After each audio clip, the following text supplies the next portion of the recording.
So hello friend, welcome back to my channel. তো আমার চ্যানেলে সকলকে স্বাগত। আর বন্ধুরা, দেখাচ্ছি আজকের হোম ট্যুর। আজকে বাড়িটা দেখাবো।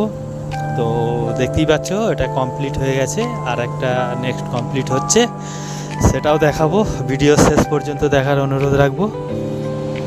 আর ভিডিওতে কেউ যদি নতুন হয়ে থাকো, প্লিজ চ্যানেলটিকে সাবস্ক্রাইব করে রাখো, আর শেষ পর্যন্ত দেখার জন্য অনুরোধ রইল। আর দেখতেই পাচ্ছ রুমের কালারটা, রুমটা কেমন হয়েছে অবশ্যই কমেন্টে জানাবেন। আর রুমের কাজ চলছে, উপস্থিত বর্তমানে রানিং। দেখতে থাকো ভিডিওটা।